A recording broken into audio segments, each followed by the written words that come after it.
Hello, and welcome to Ask Emotions, Find Emotions, a special program where we explore the emotions we experience in our daily lives. I'm April, and here we ask questions about emotions and seek to discover their true meaning, helping you embark on a journey of self-discovery, self-awareness, and personal growth. Before we begin, remember that your stories matter too. Send us an email at emotionography@my-emo.com or leave a comment below. We'd love to hear from you. Today's topic is something that many people struggle with: anxiety. Especially in times of career challenges, relationships, social interactions, and uncertain futures, anxiety is something that naturally arises. However, when we experience anxiety, we often think, I need to get rid of this feeling. Ironically, this thought only makes it worse. So today, I'll be sharing scientifically proven methods to manage anxiety in a healthy way. Stay with me until the end.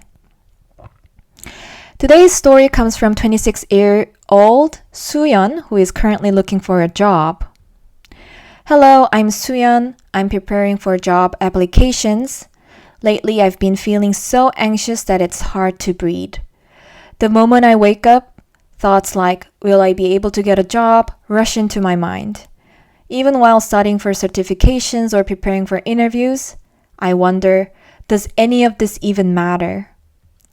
I've started to lose touch with my friends, and scrolling through social media makes me compare myself to others. At night, I struggle to sleep, constantly thinking, am I falling behind? Is everyone else ahead of me? What if I never find a job? My mom keeps telling me everything will be fine, but I just don't feel that way. Can I ever escape this anxiety? Thank you, Suyeon, for sharing your story. Feeling anxious while preparing for a job is completely normal. But if that anxiety starts affecting your daily life and well-being, it's important to learn how to manage it. So let's start with the first step. Recognizing anxiety is the first step. When we feel anxious, we tend to think, I need to eliminate this feeling. However, anxiety is actually a normal and essential emotion for all humans. According to Dr. Randolph Ness, a psychiatrist and author of The Selfish Emotion from Indiana University, anxiety exists to protect us. Think about this. When walking through a dark alley, your heart pounds and you become more alert. When crossing the street, seeing a fast-moving car makes you stop instinctively. If we didn't feel anxious in such situations, we'd be more prone to danger. This means anxiety is not an entirely negative emotion. It plays a crucial role in keeping us safe. Similarly, feeling anxious before an exam or an interview helps us prepare better and improve our performance. So instead of trying to eliminate anxiety altogether, the key is learning how to handle it. Before we talk about how to manage anxiety, let's first determine how severe it is. Having anxiety does not necessarily mean you need professional treatment. However, it's important to evaluate whether your anxiety is within a normal range or if it's excessive. A widely recognized assessment tool for this is the Beck Anxiety Inventory. This test is commonly used in psychiatric clinics and counseling centers during initial consultations. It's also available online, so I highly recommend checking it out.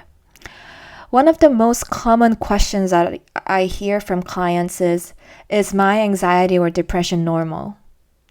If you want a more structured way to track your emotions, I recommend the Emotionography Emotion Diary, which I personally designed for myself and my clients.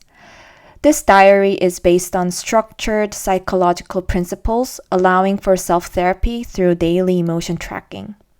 After 2 weeks of use, you can take an anxiety assessment included in the diary to gauge your levels more accurately. This helps you track patterns and gain a more objective understanding of your emotional state. If you're interested, check out the Emotionography House website I've included the link below for those who want to explore this further. If your anxiety level is severe or moderate but feels unbearable, I strongly recommend consulting a psychiatrist. However, if it is mild or moderate and you feel like you can manage it, let's go through some practical techniques together. First, identify your anxiety triggers and distinguish between controllable and uncontrollable factors. Start by writing down what is making you anxious. Then separate the things you can control from those you cannot. For things within your control, take small, actionable steps to reduce anxiety. For things outside your control, practice acceptance, even if the outcome is not what you desire. Anxiety might make you feel like you need to check this list repeatedly. When that happens, pause and remind yourself, what can I do right now? Second, observe how your body and mind respond to anxiety. When you feel anxious, take a moment to observe how your body reacts. You might notice a racing heart, cold hands and feet, or a flood of thoughts. Simply acknowledging, oh, this is what anxiety feels like for me, can already help. This awareness allows you to recognize anxiety faster and reduce the speed at which it escalates. Mindfulness practices are highly effective in managing anxiety. If mindfulness feels difficult, simply taking 3 deep breaths can make a difference. Additionally, anxiety often keeps us trapped in our thoughts rather than reality. So it's important to ground yourself in the present moment. Ask yourself, where am I right now? Feel the ground beneath your feet. Bring yourself back to the present. Third, allow yourself to feel anxiety. If your anxiety is mild to moderate, allowing yourself to feel it rather than suppressing it is crucial. When I was working on my PhD, I had counseling sessions, research dissertation proposals, and teaching all happening at once. I felt overwhelmed and my anxiety kept me from being productive. So I set aside 1 hour before bedtime just to feel anxious. Instead of fighting it, I embraced it. Ironically, this made my anxiety lessen over time.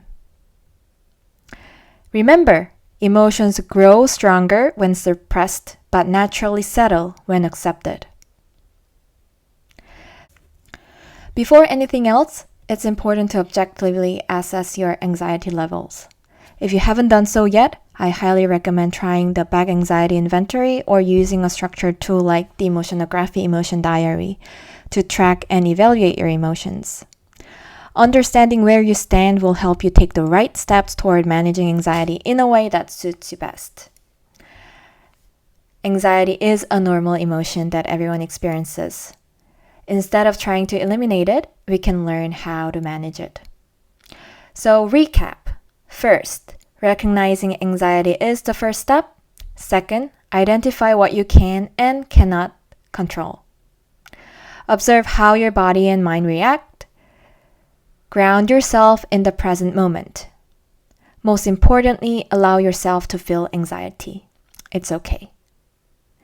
If today's episode resonates with you, I'd love to hear from you. Send us an email at emotionography@myemo.com or leave a comment below. Share your experiences and let's explore emotions together. Your emotions define who you truly are. Ask emotion, find emotions. Let's explore a better version of ourselves together.